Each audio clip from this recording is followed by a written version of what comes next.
நான் தான் உங்கள் பிரித்திகாப்பா. இன்றைக்கி நம்ம என்ன சமைக்க போகிறோம்னு பார்த்தீங்கன்னா சிக்கன் சுக்கா. நிறைய பேர் வந்து சொல்லுவீங்க மதுரை மணப்பட்டி சிக்கன் சுக்கான்னு சொல்லுவாங்க. அந்த சுக்கா தான் வந்து இன்றைக்கி நம்ம ரெடி பண்ண போகிறோம். இதே மாதிரி நீங்கள் ரெடி பண்ணிவிட்டு எப்படி டேஸ்ட் எப்படி இருக்குன்னு சொல்லுங்கள், சரிங்களா? இப்போ வீடியோக்குள்ளே போய்க்கலாம். இப்போ நம்ம வந்து எடுத்துருக்கிறது வந்து பார்த்தீங்கன்னா 1 கிலோ சிக்கன் எடுத்துருக்கோம். இப்போ அதில் வந்து எண்ணெய் எதுவுமே ஊற்றலை, நம்ம அப்படியே வந்து நம்ம சிக்கனை மட்டும் அள்ளி போட போகிறோம்.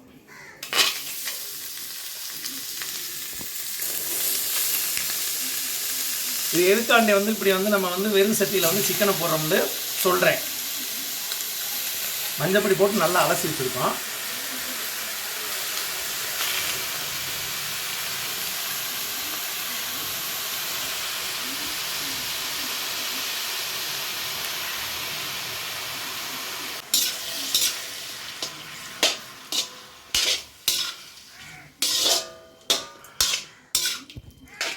முக்கியமான விஷயம் பார்த்தீங்கன்னா, நம்ம இந்த சிக்கன் சுக்கா வந்து நம்ம வந்து ரெடி பண்ணும்போது இந்த மாதிரி வந்து இரும்பு கடாயில் பண்ணால் மட்டும்தான் அது நல்லா இருக்கும்.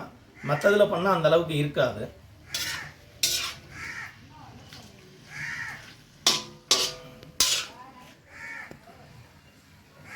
இதுக்கு வந்து நம்ம எண்ணெய் ஊற்றாமையே நம்ம சிக்கனை வந்து ஆட் பண்ணியிருக்கோன்னு பாருங்கள். இப்போ பாருங்கள் எந்த அளவுக்கு வந்து தண்ணி, எவ்வளோ தண்ணி இருக்குதுன்னு பாருங்கள். ஏன்னா சிக்கன் சுக்காவுக்கு வந்து தண்ணி இருக்கக்கூடாது. அதனால தான் நம்ம வெறும் சட்டியில் வந்து நம்ம வந்து எடுக்க சொல்லியிருக்கோம். எவ்வளோ தண்ணி இருக்குங்க வச்சுக்கிங்க. பட்டை இலை கிராம்பு சேர்க்கலை, வெங்காயம் சேர்க்கலை, தக்காளி சேர்க்கலைன்னு அந்த மாதிரி நீங்கள் சேர்த்தீங்கன்னா வந்து அது வந்து கிரேவி. இது வந்து சிக்கன் சுக்கா. இது வந்து பார்த்தீங்கன்னா ரசத்துக்கு வந்து ரொம்ப சூப்பராக இருக்கும். ஒரு சொட்டு தண்ணி இல்லாமல் நம்ம எடுத்துடலாம்.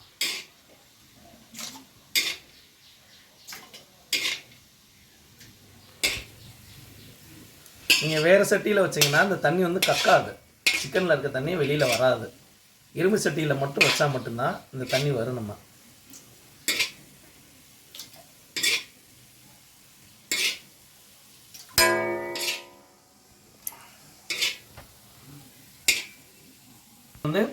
வந்து கடலெண்ணெய் சேர்த்துக்கலாம். கடலெண்ணெய் இல்லாத பட்சத்துக்கு வந்து நல்லெண்ணெய் சேர்த்துக்கலாம். 1 கிலோ சிக்கனுக்கு வந்து 150 கிராமுக்கு மேலே வந்து நம்ம வந்து ஆயில் வந்து சேர்க்கக்கூடாது. இப்போ ஆயில் வந்து ஆட் பண்ணிக்கிடுவோம்.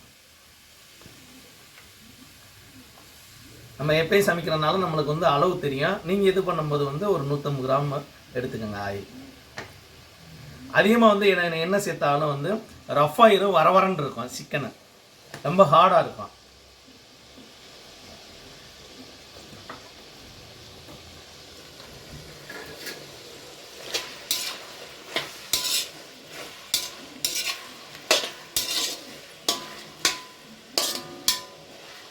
இந்த டைமிங்கில் வந்து மஞ்சப்பொடி கம்மியாக சேர்த்துக்கலாம்.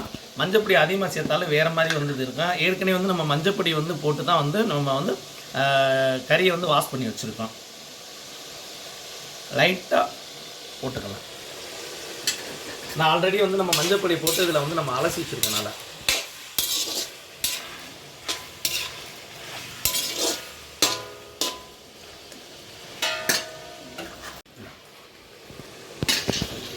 இப்போ மஞ்சப்பொடி சேர்த்தாச்சு. இப்போ வந்து என்னென்னா 1 கிலோவுக்கு வந்து நம்ம 10லேருந்து 15 கிராம் வந்து வத்தப்பொடி சேர்த்துக்கலாம்.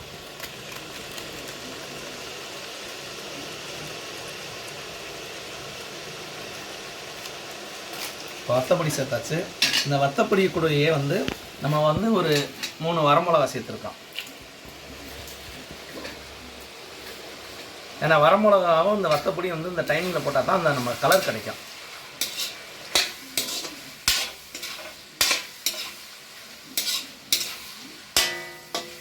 இப்போ கலர் எப்படி இருக்குன்னு பாருங்கள்.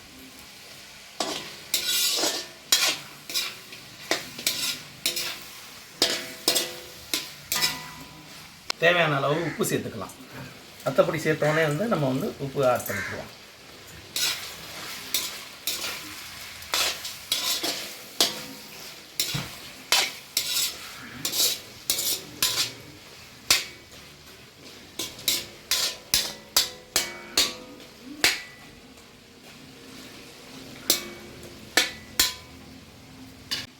இப்போ வந்து இந்த டயத்தில் வந்து 1 கிலோவுக்கு வந்து 10லேருந்து 15 கிராம் இஞ்சி வந்து நம்ம சேர்த்துக்கலாம். ஏன்னா இஞ்சி மட்டும்தான் வந்து நம்ம சேர்க்க போகிறோம். பூண்டு வந்து லேட்டாக தான் சேர்க்கணும். ஏன்னா வந்து நீங்கள் இஞ்சியோடு சேர்ந்து பூண்டு சேர்த்திங்கன்னா அது கிரேவி மாதிரி ஆகிடும்.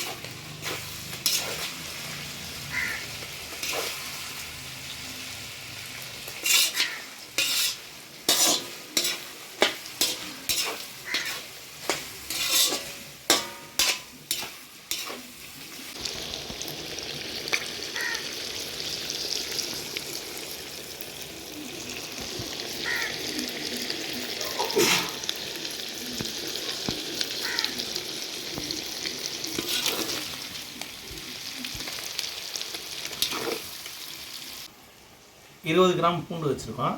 இந்த டைமில் வந்து நம்ம வந்து அரை வேக்காடு வந்துருச்சு. இந்த டயத்தில் 20 கிராம் பூண்டை வந்து ஆட் பண்ணிக்கலாம்.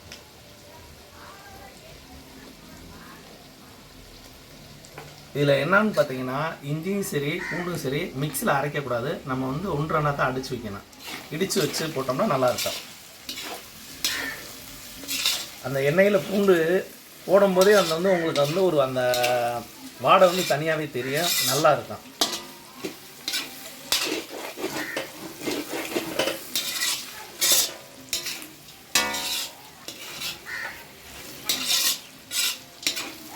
இந்த டைமில் வந்து நம்ம சீரகத்தூள் சேர்த்துக்கலாம்.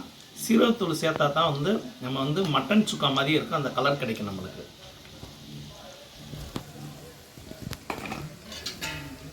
ஒரு 10 கிராம் வந்து நம்ம சேர்த்துக்கிட்டா போதும்.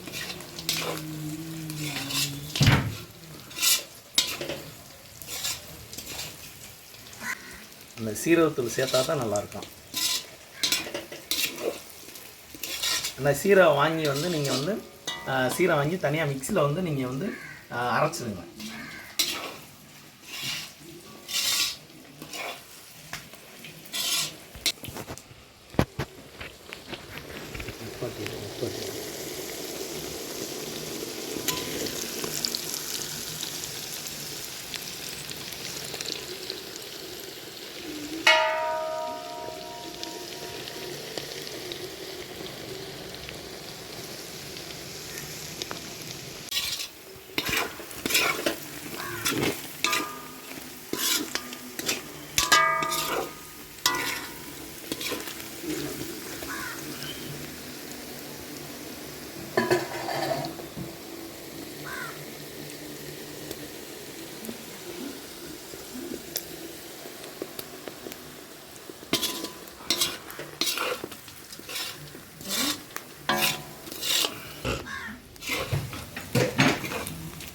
சாத்திரு கதவை சாத்திரு.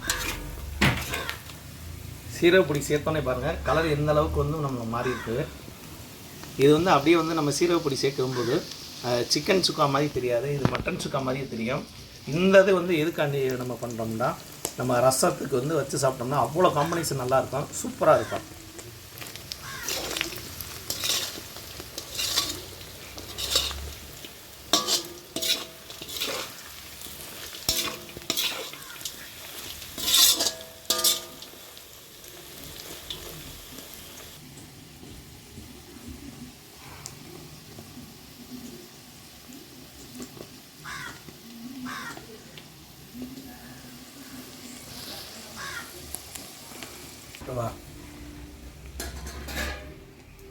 ரெடி ஆயிடுச்சு. இந்த டைமிங்கில் வந்து இறக்கும் போது நம்ம மேலே வந்து கொஞ்சமாக வந்து கருவேப்பிலை போட்டு அப்படியே வந்து நம்ம வந்து இறக்கலாம். எப்படி இருக்குன்னு பாருங்கள். இதை பார்த்துக்கு இருக்கும்போதே எத்தனை பேர்த்துக்கு வந்து சாப்பிடும் போல் தோணுதுன்னு கமெண்ட் பாக்ஸில் கமெண்ட் பண்ணுங்கள். மறக்காமல் இதே மாதிரி சிக்கனை நீங்களும் ட்ரை பண்ணி பாருங்கள். எப்படி இருக்குன்னு பார்த்துட்டு கமெண்ட் பாக்ஸில் கமெண்ட் பண்ணுங்கள்.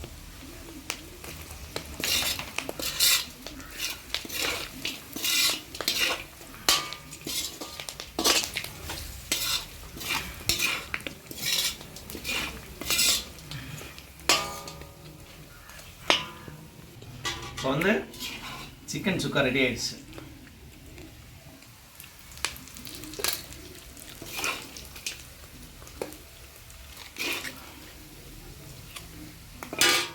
இதுதான் சிக்கன் சுக்கா.